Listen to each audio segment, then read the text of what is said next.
What up, y'all? So Luminate is an independent company that pretty much goes in and keeps up with stats of streaming. That includes music as well as TV shows. Every year, they pretty much complete this in-depth analysis on how some of the major networks panned out for some of their shows and movies. And Disney has some very interesting info. Let's take a look. Let me tell you something.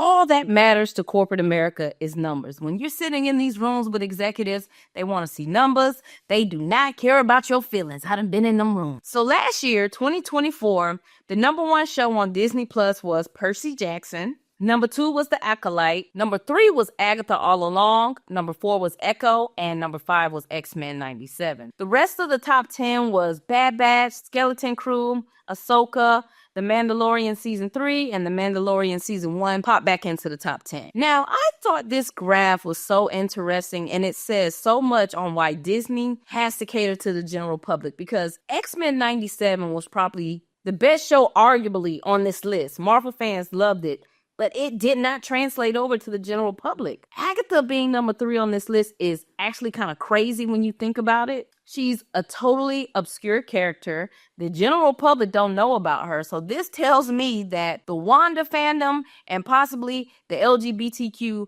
push this show. And if I'm an Elizabeth Olsen agent, data like this is why I'm walking into Marvel and saying she should get paid. What the Elizabeth Olsen fandom did for Multiverse of Madness and Agatha is kind of wild. Now, another thing about this chart that we want to kind of look at is this report pretty much stated that the industry as a whole was just down. Like, streaming was just down for everybody in 2024. So this wasn't just a Disney thing. When you look at Rings of Power, they took a very significant drop. And that TV show, bro, they said they were spending like $50 million an episode. So all of these stats are so interesting. Now, let's take a look at another graph.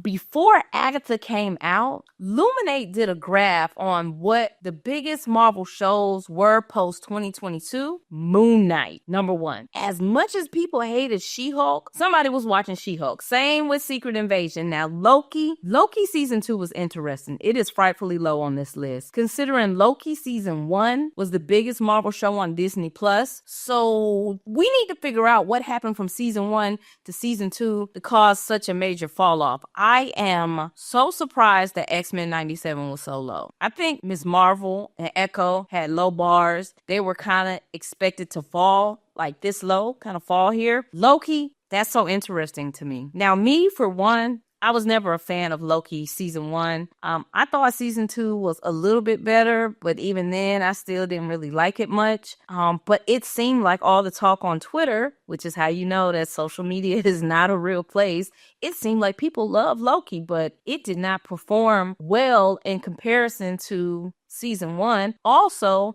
when you factor in Tom Hiddleston being like a major character in Marvel and not able to kind of make season 2 float by, was just, I don't know. Now, they also put out another graph on the characters in films that people watch the most. And guess what? Guess who's number 1 on the list? Take a guess. Spider-Man. Spider-Man is number 1. So this list is showing you what characters and their movies that people are watching more of. Spider-Man, number 1.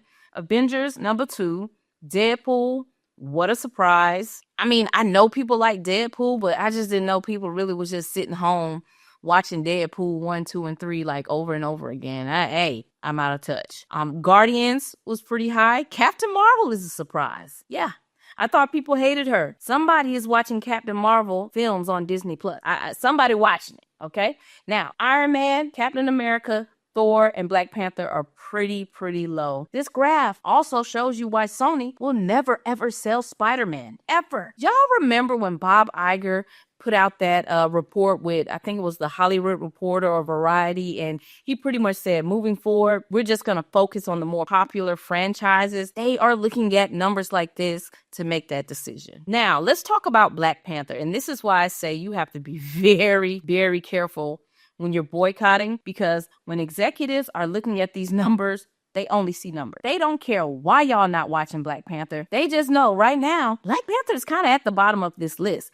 Is this an IP that I want to invest money into? I don't know. That's what them folks are saying in them office. Do we really need to put more money into Black Panther if people not gonna watch it? They're saying, oh, Ryan Reynolds, yeah, give him some money. James Gunn, maybe we shouldn't have let him walk. Guardians is pretty high up. Hey, we need to figure out a way to make Brie Larson happy because somebody likes Captain Marvel. Somebody is watching it. Now, Kevin Feige's job is to speak to some of these low performers, right? He can say, hey, X-Men isn't doing well on streaming because there's no new content out for them. Now, remember, this graph is about movies. So a lot of people are not going back and watching those OG X-Men movies, X1, X2, Wolverine. He can say, yeah, we don't expect people to really watch this stuff because there's no new content out that's making people want to go back and watch this old stuff. He can also say, hey, y'all, Black Panther may not be doing well because we need to find a way to bring T'Challa back. Maybe that will help course correct. He's going to go in there and speak confidently, most likely,